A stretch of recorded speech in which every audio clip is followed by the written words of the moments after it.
Бүгін біз жоғарғы оқу орындарының түлектеріне және тыңдаушыларына, оқушыларға мына мемлекеттік қызмет туралы айтып кетейік деп, мемлекеттік қызмет саласындағы заңнамаларға енгізілген жаңашылықтар туралы, оларға мемлекеттік қызметке кіру мәселесін бәрін түсіндіріп, жастарды тартуға мемлекеттік қызметке.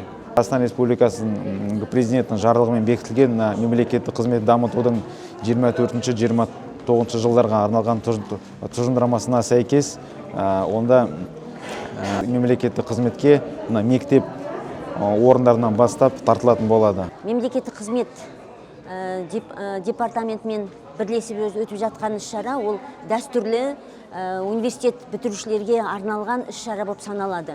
Бұл іс-шара барысында біздің студенттер қазіргі таңда мемлекеттік қызметте қандай трендтер, қандай жаңалықтар болып жатқан туралы мәлімет алады. Сонымен бірге бізде қазіргі таңда осы қандай вакансиялар бар, қандай сұраныс бар мемлекеттік қызмет талабынан соны білет.